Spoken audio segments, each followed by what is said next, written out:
Cake. അപ്പൊ അതിന്റെ റെസിപ്പിയാണ് കാണിക്കാൻ പോകുന്നത്. ആമി ഫസ്റ്റ് മുട്ട പൊട്ടിച്ചിട്ടോ. മിക്സിയുടെ ജാറിലാണ്. ഓക്കെ, ഇനി എന്താ ഇടുന്നത്? മൈദ അല്ല, ഇതെല്ലാം പഞ്ചസാര. അങ്ങനെയാണോ പഞ്ചസാര ഇടുന്നത്? ഇങ്ങനെ ഇടൂ.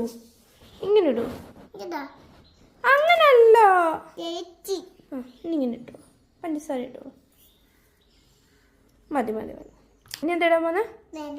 ഓക്കെ, നമ്മളിവിടെ ഏത്തപ്പഴമാണ് ഇട്ടത്. ഹെൽത്തിയാണ്. പറ. ഇനി നമ്മളിത് എന്ത് ചെയ്യണം? കുറച്ച് എന്തിടാ? വാനില എസൻസ് ഇടാം. എന്തിനു വേണ്ടി? മുട്ടയുടെ സ്മെല്ല് പോവാൻ, ഐസ്ക്രീമിന്റെ സ്മെല്ല് വരാൻ. ഓക്കെ, എസൻസ് ഇട്ടിട്ട് ഇച്ചിരി മതി. മതി, മുട്ടയുടെ സ്മെല്ല് പോകാനായിട്ടല്ലേ? നല്ല മണമില്ലേ? മണം മതി. നോക്കി, എന്ത് മണ? ഞങ്ങളിവിടെ അപ്പത്തിൻ്റെ മാവാണ് ഇടുന്നത്. കാരണം നമ്മുടെ കയ്യിൽ നമ്മൾ ഇതിനകത്ത് ബേക്കിംഗ് പൗഡറൊന്നും ഇടാത്ത കാരണമാണ്. കുറച്ച് അപ്പം അല്ലെങ്കിൽ ദോശമാവ് ഇടാവേ, കുറച്ച്. അല്ലെങ്കിൽ ബേക്കിംഗ് പൗഡർ ഇടാം. ഹെൽത്തി ആയിരുന്നു. നമ്മൾ അപ്പത്തിൻ്റെ പൊടിയാണ്, അപ്പത്തിൻ്റെ മാവാണ് വയ്ക്കുന്നത് അല്ലേ?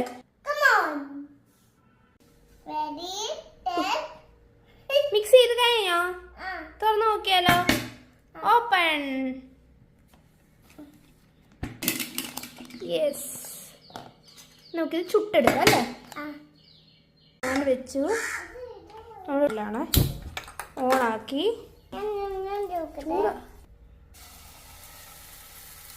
ഇത് അടച്ചു വെച്ച് വേവിക്കാം. 5 മിനിറ്റ് ആയിട്ടുണ്ട്. നമുക്കതിൽ കരിഞ്ഞ പാകം ആ ഫ്രണ്ട് വെച്ച് നമുക്കിത് മറിച്ചിടാം അല്ലേ?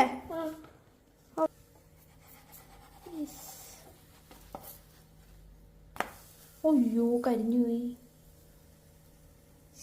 എങ്ങനെയുണ്ട്? കഴിച്ചിട്ട് പറ. ഇഷ്ടപ്പെട്ട?